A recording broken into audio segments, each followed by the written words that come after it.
Tonight on CTV News, lack of confidence. Today, as expected, he's back down. Mr. Speaker, what has changed? An early election is a lot less likely now the Premier changes his mind on a key DRIPA vote. There's just things that you can't unsee from that day. The heartbroken parents of a 6-year-old girl killed in a hit-and-run speak with CTV News. Their call for justice. It stripped Sam of her dignity and caused unnecessary pain and suffering. A landmark case on medically assisted dying, a family's push for change after a traumatic experience with their daughter.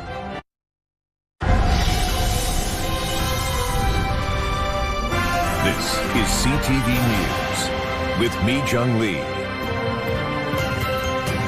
Good evening. Thanks for joining us. We begin with an about-face from the Premier. With the prospect of losing a confidence vote and triggering a snap election, David Eby is backtracking on how he wants to pause contentious Indigenous legislation. CTV's Rob Buffum on what led to the flip-flop. Are we having an election this week? Wouldn't that be exciting? Gritting his teeth through a political minefield and facing a potential snap election, Premier Eby blinked. The conversation was all about could we force an election or not force an election.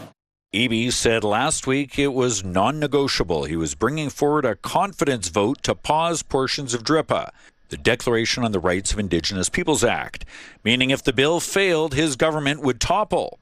Monday, Eby walked that plan back, acknowledging lots of pushback from First Nations leaders, but also that he didn't have the support of all his caucus, noting Joan Phillip, wife of Grand Chief Stuart Phillip, wouldn't support it. That obviously changes the math for us, and no one on our team has any interest in sending British Columbians into an election. He has overpromised and underdelivered on this at a time when British Columbians need certainty. And his messaging on this has been incredibly problematic, incredibly confusing. The NDP only has the slimmest majority, one vote, with the loss of at least Joan Phillip's vote in caucus and the Conservatives and Greens both seemingly also opposed. The 6 independents' votes were key. Eleanor Sturko says she was approached by the NDP but wouldn't support the government. He's asking us, by making it a confidence vote, to vote whether we have confidence in his leadership, and I do not. The caucus met on Saturday addressing growing concerns about the bill. I don't think there's any way to interpret this other than the fact that the Premier has climbed down in face of opposition really from his own party. It became clear to him over the weekend that he could not get his entire party to support this, and there weren't enough votes otherwise in the House to pass it. Eby says he still plans to table legislation before the end of May, pausing parts of DRIPA. But it won't be a confidence vote, and presumably it will be slightly different than his failed plan. If the Premier does go ahead and doesn't stop the pause of DRIPA, then we're right back to square one. And what that means is that, again, we're going to be looking at litigation, direct action. And Rob joins us live from Victoria. So, Rob, when is the Premier planning on bringing forward the new legislation that will no longer be a confidence vote? Well, Mijang, Premier Eby today said he does plan to have that legislation tabled sometime before the end of this session, which wraps up at the end of May.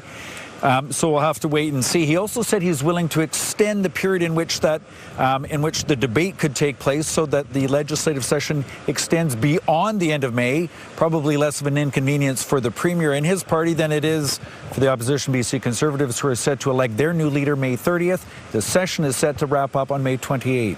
Mijang. Okay, thank you, Rob. Now to municipal politics, and the race for Surrey's top job is heating up as a familiar name has entered the mayoral contest. Doug McCallum is hoping for a 4th term as mayor. His campaign launch includes some big promises, such as freezing property taxes for 4 years. But as CTV's Ben Nesbitt reports, some of his opponents are already pushing back. I am running for mayor of the city of Surrey. Doug McCallum says he's not done in politics just yet. He served as mayor for 3 terms, from 1996 to 2005, and again from 2018 to 2022, before being defeated by Brenda Locke in the last election. I have spent my life fighting to make sure Surrey gets everything it deserves. McCallum is once again leading the Safe Surrey coalition alongside incumbent councillors Doug Elford and Mandeep Nagra, and has come out with some big promises, including a 4-year property tax freeze, a SkyTrain extension to Newton, and a new helicopter for the Surrey Police Force within 90 days of being elected.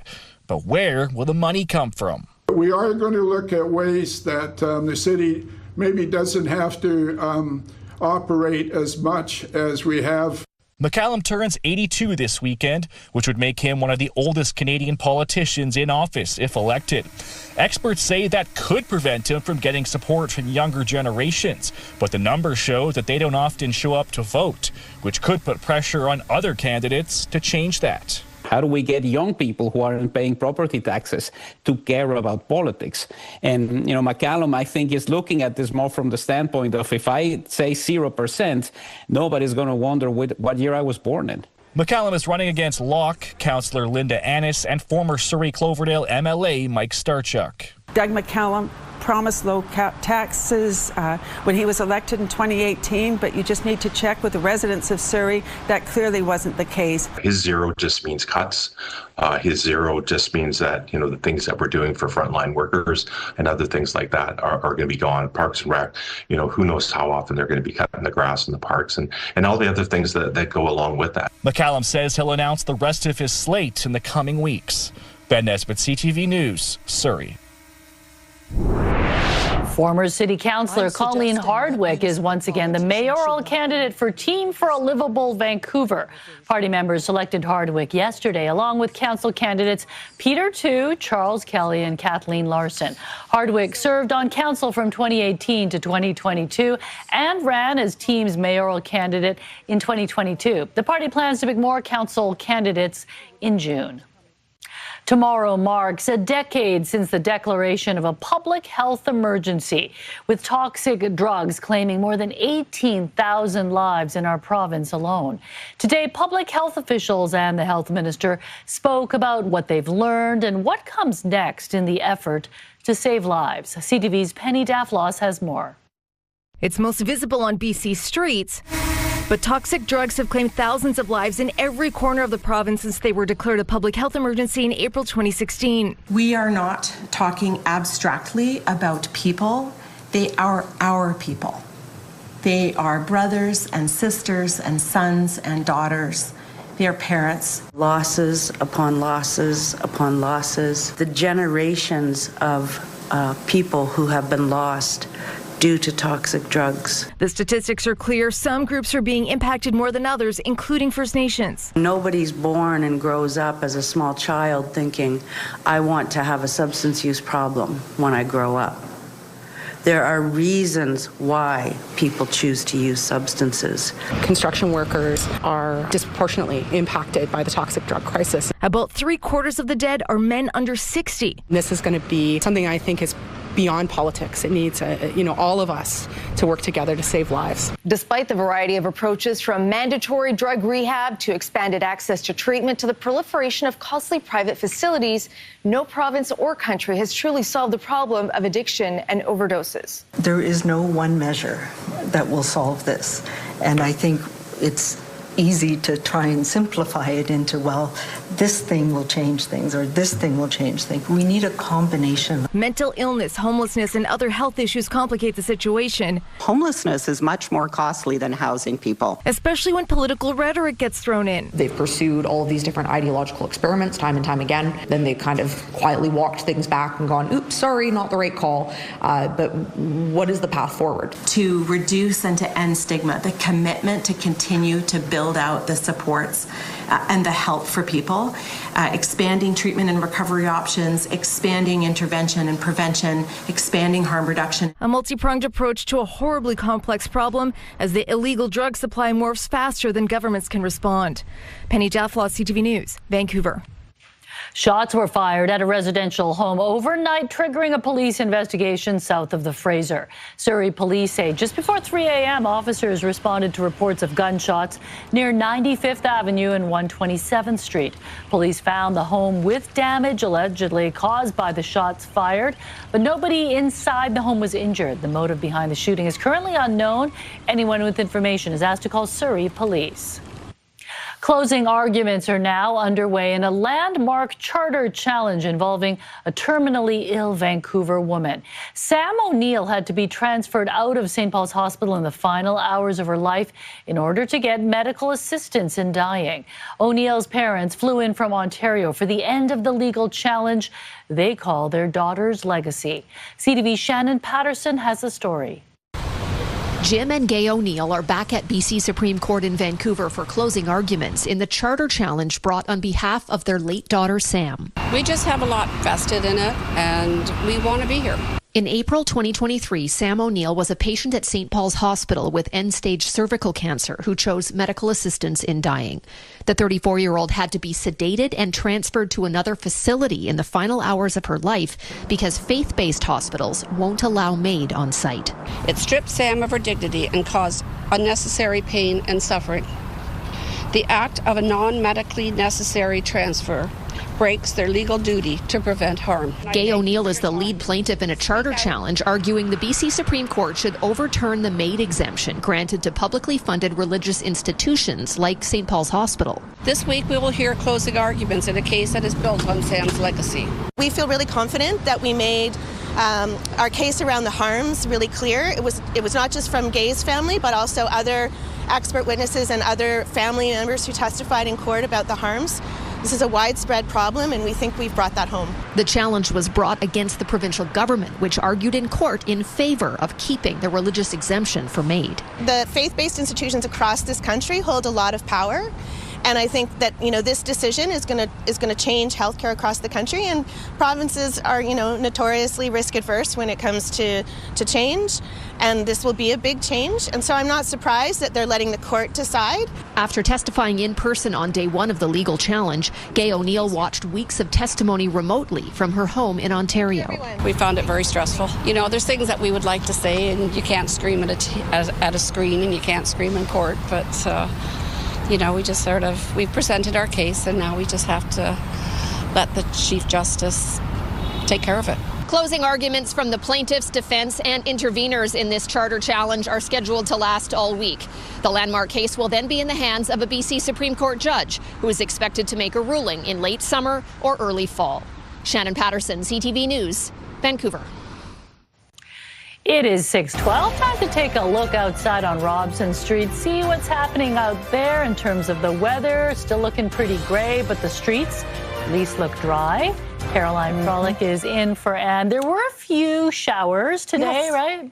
A little bit of showers today. It looks dry out there now, and take a good look at that because we're not going to see that tomorrow. How's that for a segue? Yes, the rain is on the way, friends. But first, let's take a look at the current temperatures throughout the lower mainland. It is 10 degrees, balmy in Vancouver right now. Same in Abbotsford, 10, 12 in White Rock. As for tomorrow, we are going to see periods of rain. Yes, 10 to 20 millimeters are on the way. So the clouds will come in tonight, and then it'll be early in the morning where we see the showers come in, and prepare for a very messy morning commute. It's going to be a wet one throughout Metro Vancouver and into Fraser Valley. CTV Weather brought to you by Expedia Cruises. Make the most of your next trip by booking with those who've been there. Visit expediacruises.ca. So once again, Mi Jung, it's clear out there now, but don't get used to it because tomorrow we've got some rainfall coming into the forecast. Okay, yeah, keep those umbrellas handy. Yeah. All right, thanks, Caroline. Today marks 1 year since the tragic death of 6-year-old Jayla Chang, killed by a hit-and-run driver while out for a walk with her family. CTV's Michelle Bernoro spoke to her parents about the daughter they lost and their hope that there will be justice for Jayla. Hello, my name is Jayla. These are my Squishmallow friends. Jayla Chang loved collecting. She collects everything from rocks, shells, stickers, erasers. She was curious, funny, expressive. Hi! Just a really big personality in a small person. She'd dance anywhere, anytime. She had a special spark. He's just had a light and energy about her. But last April, while walking to a playground with her family, Jayla was struck and killed by a vehicle. 2 of her siblings were also hurt. The driver never stopped. Our world has been shattered. You just think, how could it happen? There's hard days and harder days. It's this void that that never leaves you. Jayla's parents say while their 2 surviving children have physically healed from that day, it's the emotional scars that remain. There's just things that you can't unsee from that day. A suspect was arrested in Surrey and released without charges. At the time, police said alcohol may have been a contributing factor. There should be justice for Jayla. This whole process has been extremely difficult and long. Police say what happened here remains a top priority for investigators who have interviewed witnesses, reviewed CCTV footage, and analyzed data. They say anyone with new information is asked to contact them. Jayla's parents regularly visit the memorial. Her dad goes almost daily, sometimes with flowers, almost always with origami. We would make origami stuff together, so I make her a little paper rose whenever I come by here. Her parents say they remain grateful for the kindness of paramedics, police, and the community that has cared for them. It's really helped us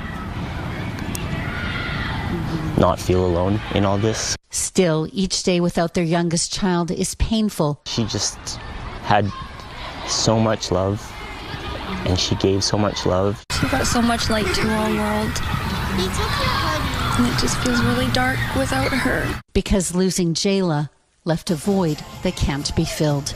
Michelle Bernoro, CTV News, Surrey. Vancouver police say the victim of a hit and run in Fairview last week has died. A 68-year-old man was crossing Oak Street at West 6th around 9:15 Wednesday morning when he was struck by a white GMC Yukon. The driver took off, and police have yet to make any arrests. Witnesses or anyone with dashcam video from the area are asked to contact VPD. Dashcam video captures a shocking moment. A speeding SUV slams into a tree in Abbotsford. Police say this happened last Thursday around 4:45 p.m. after the driver allegedly fled the scene of another 2-vehicle crash. 3 people inside the SUV were not seriously hurt. The driver is cooperating and no charges have been laid. Anyone with information has to call Abbey PD. A ferry from downtown Vancouver to Bowen Island and the Sunshine Coast could be one step closer to reality. You know, we may have to redesign portions of that park and make it accessible. The park board is considering upgrading a Cole Harbour dock to get passenger ferry service going. The timeline for the proposal coming up. And later, could robo-taxis be on their way to Canada? Waymo is reportedly looking to test its autonomous ride-hailing service in Toronto. But will the city try to put the brakes on the idea? Stay with us. The dream of a ferry linking downtown Bowen Island and the Sunshine Coast could move closer to reality tonight. The fully electric vessel would spark a quick half-hour ride. But first, the Vancouver Park Board needs to be on board. Sinjin Alexander has the details. This is what's being floated for Harbour Green Dock, a brand new viewing platform, spots for a couple of boats, and a passenger area with charging station at the tip. Circle Ferries, the people behind the proposed service to Bowen Island and the Sunshine Coast, hope it's irresistible. And I think we've got a compelling package that balances a bunch of different things. They're aiming to make waves with the Vancouver Park Board because commissioners will now debate whether to change the rules for the dock, hand more control over to the city, and allow the service to operate. I think it's a pretty attractive option. So we'll see what the commissioners say tonight when we come to this vote. The vessel would be passenger only, fully electric, priced at about $20 to $30 a trip. It's a people mover. So we won't have class tiers. it'll be all in one. Circle Ferries says it's done its research, knows the market, and figures people will value not having to drive to a BC Ferries terminal and wait in line. And with lessons learned from earlier attempts to make this kind of service work, there would be 2 ships that are yet to be built to boost reliability. Vancouver has changed. In the past 20 years, we've got Canada Lines and Ride Hail and Car Share and all these other things, right? And people are ready to go another way. You don't always need to take your car when you're going somewhere. Now, city officials like the idea of getting cars off the road, but will have questions about revenue, like how much would be shared with the board. If there's a lot more people coming through Harbour Green as commuters, and they would be pedestrians, but also bicycles, we may have to redesign portions of that park and make it accessible. If approved, the city would need to follow. Contract signed, and there could be calls for a public consultation. Even so, Circle Ferries hopes to welcome its first passengers in 2028. St. John Alexander, CTV News, Vancouver. First Nations leaders and community members gathered today to show their support for an Indigenous-owned business facing eviction from Steveston Harbour Authority. They don't want to be here today. They want to be out fishing, operating their business, raising their families, but they have no choice. Ridge Fishing, which has been in operation for more than 50 years, has been ordered to leave by the end of April following a federal court decision. The dispute goes back to 2021 during the COVID-19 pandemic, with the authorities citing late license payments. The company says it communicated with the harbour in good faith and can continue to make ongoing partial payments. Steveston Harbour Authority has since issued a statement saying it maintains its decision because Ridge Fishing has a long record of violating harbour rules, and their conduct is contrary to the interests of the public and other harbour users, including Indigenous peoples. A trial program at St. Paul's Hospital is offering new hope to patients suffering from an embarrassing and stigmatizing condition. As CTV's Ben Milger reports, doctors say the upcoming move to the new St. Paul's will allow them to expand the use of innovative treatments. For people living with fecal incontinence, every trip out of the house has the potential to lead to an embarrassing situation. According to doctors at St. Paul's Hospital, the condition can impact up to 1 in 10 and can be caused by previous bowel surgeries and even childbirth. That's one of the things that we see commonly woven, is that there is a group of patients, primarily women, who are being affected by this condition. Under a trial program funded through the St. Paul's Foundation, some patients living with the condition can now get a nerve stimulator implant powered by a small battery pack. That's delivering electrical signals to certain nerves in the body, in the spinal cord, that are changing the signals about going to the bathroom, essentially. 5 patients have benefited through the trial so far, with another 5 scheduled to receive the treatment. Due to the sensitive nature of the condition and the procedure, none of them were willing to share their stories on camera. This condition was quietly taking over my life. I was planning everything around bathrooms and the fear of an accident. The neurostimulator changed that. I'm on the other side of it now. Sometimes I forget how much it used to consume my life, a patient named Diane said in a statement. The St. Paul's Foundation says the new hospital campus, scheduled to open in less than a year, will provide many more opportunities for innovative treatments for a variety of conditions. There's all sorts of things that we're doing right now, just in terms of the capital, that are going to accelerate the research, and that will ultimately accelerate the care and that's available to patients in the hospital. The foundation says it is now only about $50 million short of its goal to build a clinical support and research center attached to the new St. Paul's. Ben Milger, CTV News, Vancouver. Donald Trump goes after Pope Leo, who called for peace. How the American pontiff is responding. Also ahead. We can't let a country blackmail or extort the world. The U.S. military has blockaded Iranian ports after peace talks collapsed. What that did to oil prices, that's ahead on CTV News at 6. The polls have closed and results are still coming in for all three of today's federal by-elections that could hand the governing Liberals a majority in the House of Commons. Up for grabs tonight are two Liberal strongholds in Toronto, where former senior cabinet ministers Chrystia Freeland and Bill Blair resigned. The ridings are seen as safe Liberal seats, but MP Cody Blois says the party is throwing everything it has at the Quebec riding in the suburbs of Montreal. The Supreme Court of Canada annulled last year's extremely close result in Terrebonne because of an error on the return address for some mail-in ballots. There is mounting concern over the impact of the American military blockade at the Strait of Hormuz. It took effect today and stretches all the way down Iran's coastline, with access in and out of Iranian ports restricted. CTV's Annie Bergeron-Oliver reports on the ongoing threats and this new phase of the war.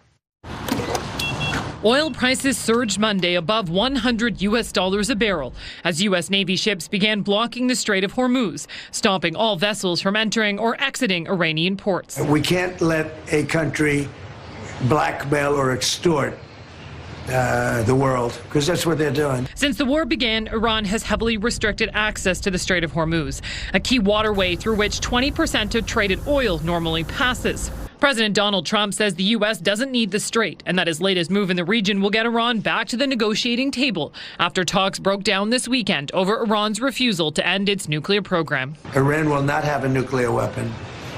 And we agreed to a lot of things, but they didn't agree to that. And I think they will agree to it. I'm almost sure of it. In fact, I am sure of it. If they don't agree, there's no deal. The new U.S. blockade seeks to starve Iran of an estimated $200 million a day in oil reserves, a form of economic pressure experts say could backfire. Iran has threatened to strike any vessel that it believes is violating the two-week ceasefire. Absolutely, we're escalating the conflict. And that is really the intent, escalation. But to what point? Experts say the blockade likely goes against international law, and several U.S. allies, including Spain, France, Turkey, and the UK, have criticized Trump's move. My guide from the start of this conflict has always been our national interest. That's why we stayed out of the war and why we continue to stay out of the war. Economists say Canadians can expect to see higher inflation over the coming months, even if this fight over the strait is somehow solved within days. Annie Bergeron-Oliver, CTV News, Ottawa. Meanwhile, Pope Leo is responding to criticism from Donald Trump. The pontiff has been a vocal critic of the war in Iran. I do not look at my role as being politician.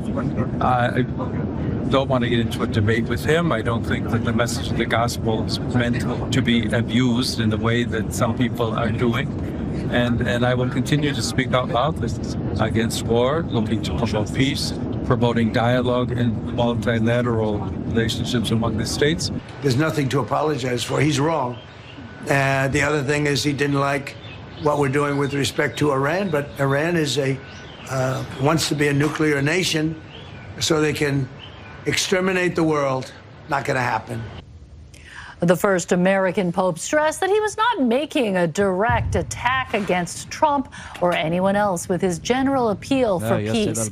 He has demanded that political leaders use diplomacy and negotiations to end war. The love-hate relationship many have with social media, the habit that's hard to break despite people's frustration with the apps. And police responded to an unusual call of a confused trespasser in a grocery store in Alberta. That's ahead on CTV News at 6. Time now for tonight's Skywatch. A wee bit chilly out there today, but those daffodils sure say it's spring. That's the seawall in Yaletown looking nice under a mostly cloudy sky.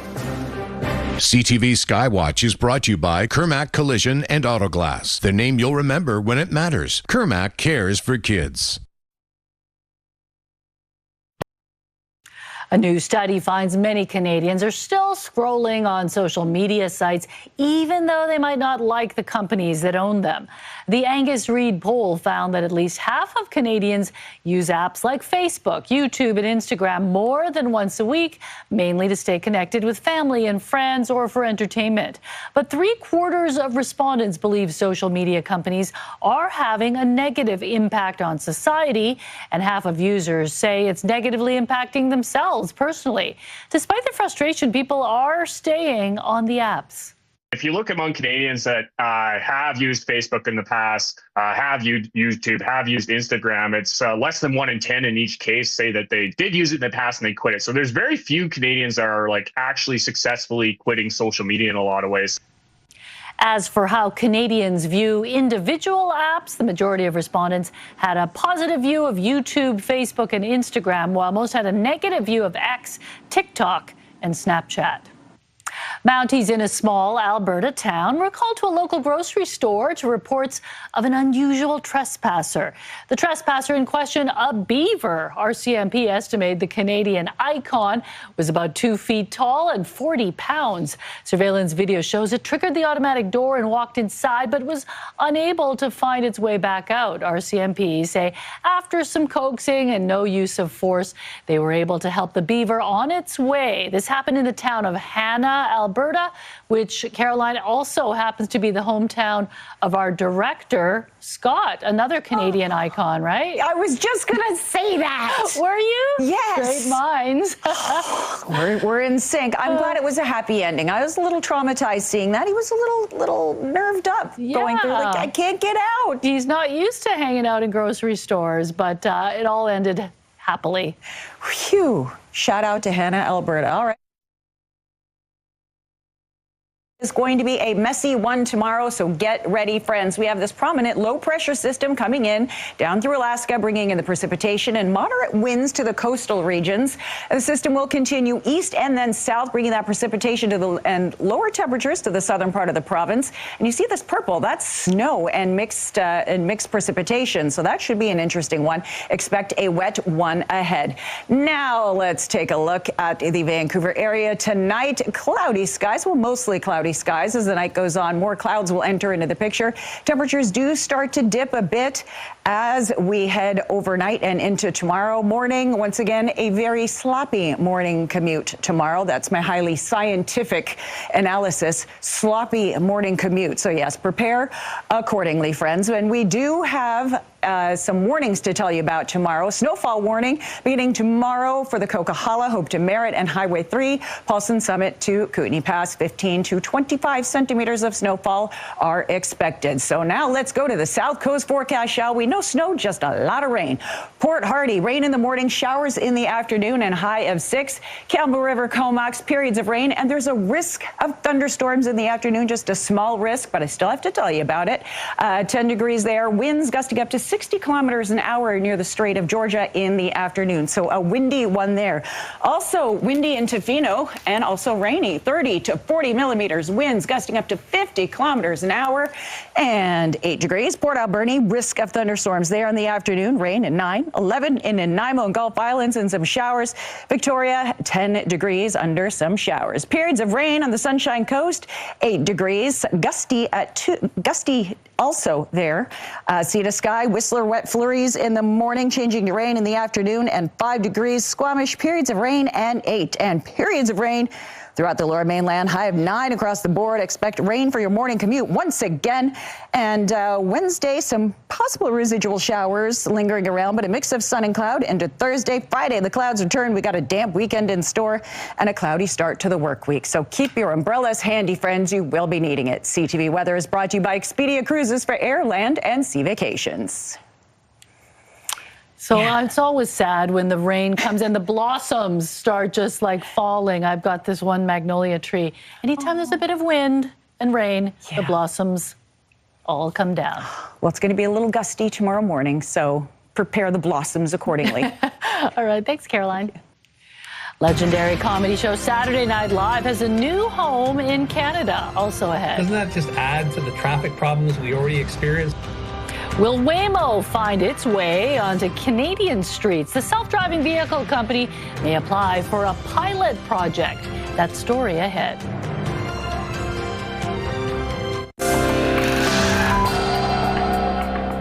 Taking a look at today's markets, the Canadian dollar traded for 72 cents to the American dollar. Oil up $2.51, closing the day at $99.08. Gold down $20. The TSX and the Dow Jones made gains, finishing the day up 183 points and 301 points, respectively. The self-driving vehicle company Waymo has told the City of Toronto it plans to apply for a provincial permit to bring its autonomous automobiles to the city's streets. But as CTV's Rahim Ladani reports, it appears the mayor isn't ready to jump on board with a driverless taxi service. In a city filled with traditional taxis and ride-sharing, Toronto roads could soon be driven by a new mode of transportation: self-driving vehicles. Waymo is a fully autonomous ride-hailing service with no human driver in the front seat. The California-based tech company already operates in 11 U.S. cities and is looking to expand in other major cities, including London, Tokyo, and possibly Toronto. The big advantage that self-driving cars have over human drivers is that they can see in all directions at all the time and never get tired or bored. Mayor Olivia Chow's office says the company, which is owned by Google's parent company Alphabet, told them it plans to apply for a provincial pilot program to conduct tests. In a statement, a spokesperson for Chow says the mayor's priority is protecting jobs in Toronto. Any move toward autonomous vehicles must not put people out of work or undermine workers' livelihoods. There's a concern that if you have all these autonomous vehicles floating around where you're trying to make money on them and they don't actually have passengers in them, do they just circle? Because doesn't that just add to the traffic problems we already experienced? This wouldn't be the first time a self-driving vehicle pilot project would meet Toronto traffic. Last summer, Magna International was accepted into Ontario's automated vehicle pilot program. The city was against it, and the test drive ended just a few months later. In 2021, self-driving shuttle buses were launched, but canceled the same year after a collision and the supplier shut down. Waymo's website says its vehicles undergo rigorous safety checks. Under the provincial pilot, collisions must be reported within 10 days and have enough insurance to operate in Ontario. Waymo have not responded to requests from CTV News about bringing these vehicles to Toronto. Rahim Ladani, CTV News. One of the most iconic programs in television history has a new home in Canada, exclusively right here on CTV and Crave. We took out a horrendous, horrible leader who was oppressing his own people. But don't get any ideas. And live from New York, it's Saturday Night Live's 52nd season will be available on CTV and Crave this fall. The show, created by and produced to this day by Canadian Lorne Michaels, has set the standard for sketch comedy for over 5 decades. Still ahead, CrossFit queen. I don't believe that number's me. I just can't believe it. I don't feel 90. I'm just going to continue coming to CrossFit till I'm 100. She's celebrating her 90th birthday, showing strength colleagues half her age can only dream of. Plus, Sam's art. Adam finds out how a man drawing in a sketchbook overcame multiple challenges to become an inspiring artist. Next on the Sawatsky Sign Off.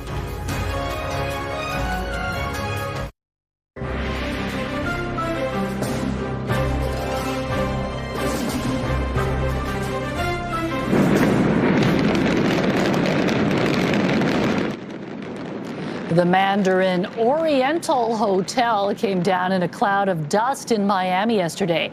The implosion of the famed hotel has been 1 year in the making. The tower of the hotel went first, followed by the parking garage. All of it came down in less than 20 seconds, and done so it spiraled into itself, with the debris falling into the building's footprint. The 18-story hotel closed in May of last year. We all love to do our favorite things on our birthday, and one Ottawa woman did just that, celebrating her 90th birthday, doing what brings her joy, going to the gym. Avril Legault discovered CrossFit after her husband of 60 years died 9 years ago. Her goals were modest: to be able to get back up if she falls down.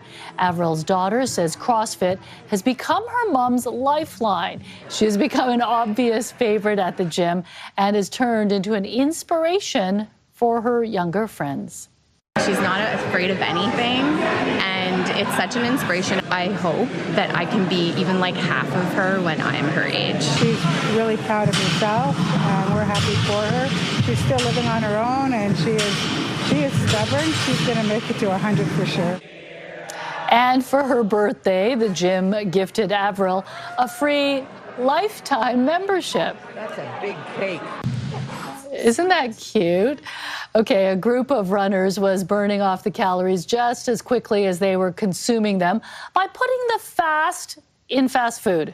These French fry-loving joggers were attempting to break the record for visiting the most fast food places in a 24-hour period. They ran from restaurant to restaurant, stopping inside for a quick bite at each one. The current Guinness World Record is 150 fast food restaurants in 24 hours, and this group says they hit a total of 176. That seems like an odd record to go for. I don't know if those go together, running and eating fast food. How can you run after piling in all the greasy food? Maybe just one French fry? yeah, one nibble each time. And then go on to the next one. Okay, well, the University of Calgary set a Jurassic-sized world record over the weekend. The university was looking to set a world record for the largest gathering of people dressed as dinosaurs. This was part of a day of celebrations of the school marking its 60th anniversary. The previous record was 468, set last year in Palm Beach, Florida. With Guinness officials on hand, the U of C smashed the record with 682 people dressed as their favorite prehistoric creature. I do want to say there's one thing missing from there. They are the UFC dinos, so exactly. It does. That makes sense. I was going to mention that. That's the reason that they have all the dinosaurs. Very cute. Yeah, sure. Okay, we'll get to the Sawatsky sign-off in a moment. Lauren, what's coming up tonight? Well, Mijung, we have all seen the economic impacts from the war in Iran when it comes to pain at the pump. But oil isn't the only price surging. Here in BC, farmers are also being hit with rising growing costs. And even medical screenings like MRIs could take a hit. We'll have more on the impacts here at home and what the new plan from the province is to try and help ahead at 11:30. Okay, thanks a lot, Lauren. Finally, Adam meets a man with a love of art whose life needed a fresh coat of paint, but was able to turn things around thanks to his dad and his passion on the Sawatsky sign-off. Sam Siegel never would have imagined how transformational art could be when he began drawing as a boy. And there's nothing more exciting than having a blank page and filling it up with doodles at school. But Sam struggled to focus on anything else, fell behind in school, and was eventually diagnosed, his dad Bob says, with ADD. You know, my worry was, what's he going to do when he grows up? What's he going to do for a living? Sam's family encouraged him to pursue his passion for art, but he went into the service industry instead, and then, after a major surgery, was prescribed a powerful painkiller. I really fell in love with the opiates, and so once that kind of ran out, then you go to the street kind of and find alternative ways. And for the first time in his life, Sam stopped making art and started succumbing to his addiction. There were times when I thought I might not ever see him again. That's how worried I was. Bob tried doing everything to help, but nothing worked. It wasn't until Sam hit rock bottom and completed rehab for a second time that he started turning his adversity into opportunity. I guess because I was an addict, working is also one of those things where I can't stop, so. And because ADD gave him the ability to hyper-focus, Sam started working 16-hour days, 7 days a week, and taught himself how to build a business with his dad, showcasing his original art. You know, it's a lot of hard work, and Sam figured out what to do with his life, so I'm very proud of him. Now, 7 years sober, Sam spends his free time exploring nature and finding inspiration. You know, you just completely get into another world and just creating infinite ideas and starting from nothing and then ending up with something. And like a canvas, if you find things aren't working in your life, you can choose to paint over it and start creating something even more beautiful than you imagined. It's a dream come true, absolutely. For people to email me constantly saying that they get so much joy from my paintings in their wall, I mean, there's no better feeling than that. Adam Sawatsky, CTV News, Vancouver. The Sawatsky Sign-Off, brought to you by 1-800-GOT-JUNK. They make junk disappear. All you have to do is point. And some breaking news to report on the election front. There's 3 by-elections tonight. The Liberal majority has just been clinched. The Liberals have won University, Rosedale, 2 more by-elections results still that we're waiting for. All right. Okay, we'll keep you posted on CTV News Channel. You heard it here first. All right, from politics to pretty pictures. How's that one? Here's our scenic snapshot. Thank you so much, Christine, for sending this in from Tsawwassen. If you want your photo featured, email us scenicSnapshot@ctv.ca. Beautiful shot. Thanks for joining us. Lauren's back tonight at 11:30. Good night.